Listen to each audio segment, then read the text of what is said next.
आगे प्रसंग है श्री राधा की विरह दशा। श्री राधा को श्री कृष्ण ने वचन दिया था, सदा स्वप्न अवस्था में मिलता रहूंगा। अतः श्री राधा मूर्छा में श्री कृष्ण के स्वप्न में खोई रहती, कभी हंसती कभी रोती रहती। परंतु सखी सोचती, किशोरी जो 4 दिन से मूर्छा में है, कृष्ण चले गए तब से उसने आंख नहीं खोली। उनका शरीर अति कृश व कमजोर हो गया है, कुछ खाएगी नहीं तो तन कैसे रहेगा। अतः जानबूझकर ललिता ने उन्हें होश में लाया। राधे के नेत्र खुलते श्याम विरह महसूस हुआ। हे प्यारी ललिता, श्याम बिना जीवन वृथा है। हम सब उनके विरह में जल रही है और हमारी सात कुब्जा वहां मौज कर रही है। राधा जी कहने लगी, हे ललिता, ये शाम मुझे तड़पा रही है। ये है पतझड़ की शाम सखी, ये है पतझड़ की शाम सखी। डाली से पत्ते टूट गए,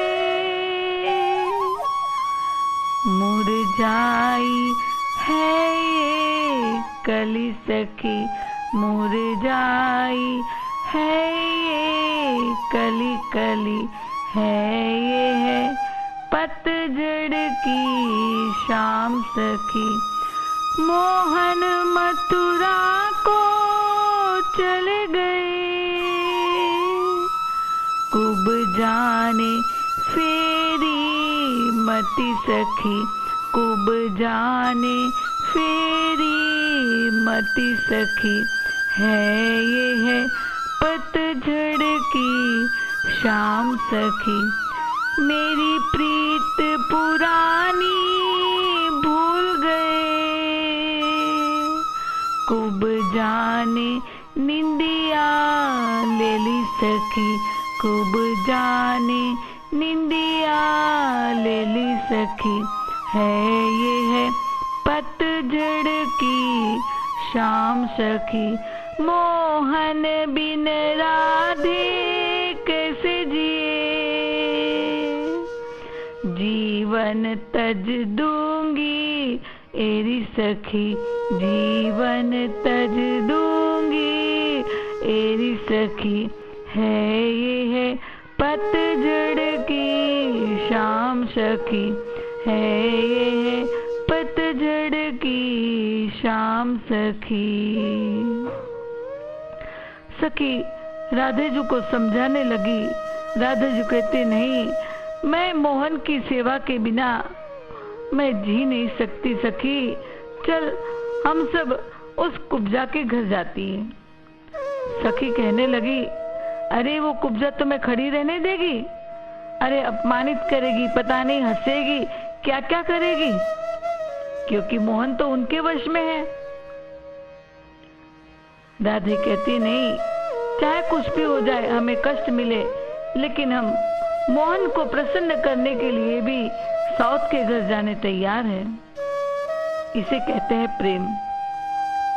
चलो सखी सौतन के घर जाए, चलो सखी सौतन के घर जाए।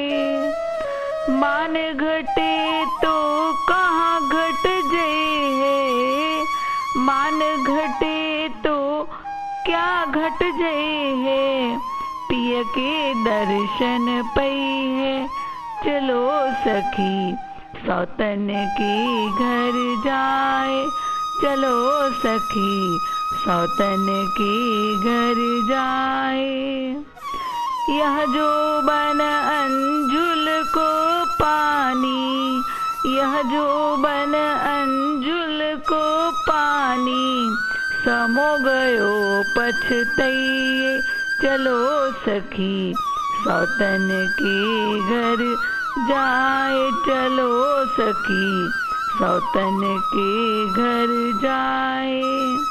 गोपी के प्रभु रस बस करके, तन की तपन बुझाए चलो सखी, सौतन के घर जाए चलो सखी, सौतन के घर जाए। इस भजन में शब्द ऐसे है कि लगता है कि राधाजू को दर्शन करने हैं। नहीं, राधाजू अपने दर्शन श्याम को देना चाहती है, क्योंकि श्याम को तो कर्तव्य के बस होके मथुरा जाना पड़ा है। सौतन के कर्मों के फल देने उनके घर जाना पड़ रहा है। बाकी वो सुखी तो मेरे दर्शन से ही है, मुझको देख के ही है। और ये हमारा जो जोबन है वो अंजलि के पानी के समान है, कब बह जाए, कब खत्म हो जाए, कब समाप्त हो जाए, कब समय पूरा हो जाए पता नहीं। तो अभी जोबन है तो सेवा कर ले, उनको सुख दे दे, वरना समय चला गया तो हम पछताएगी। तो प्रभु की तपन बुझाने के लिए राधा जी दुखी हो रही है। ललिता ने, विशाखा ने बहुत समझाकर कुछ कौर राधे को खिलाए। राधे तो खा ही नहीं रही थी, पर विशाखा ने कहा, प्यारी तुम ब्रज का जीवन हो, तुम होगी तो कृष्ण यहाँ आएंगे, तुम्हें कुछ हुआ तो कृष्ण नहीं आएंगे, और कृष्ण के अदर्शन से सारे ब्रजवासी तड़प तड़प कर मरेंगे। अतः राधे ने कुछ कोर खाए, पुनः वही दशा उसकी हो गई और रो रो कर मूर्छित हो गई। श्री कृष्ण राधे बिन आधे है, लेकिन कृष्ण के बिना राधे है ही नहीं। राधे सदा मूर्छित अवस्था में ही रही, इसलिए उनकी अधिक लीला लोगों को मिलती नहीं। लेकिन मूर्छित अवस्था में भी वो श्री कृष्ण के मिलन में स्वप्न में खोई लीला में ही रही।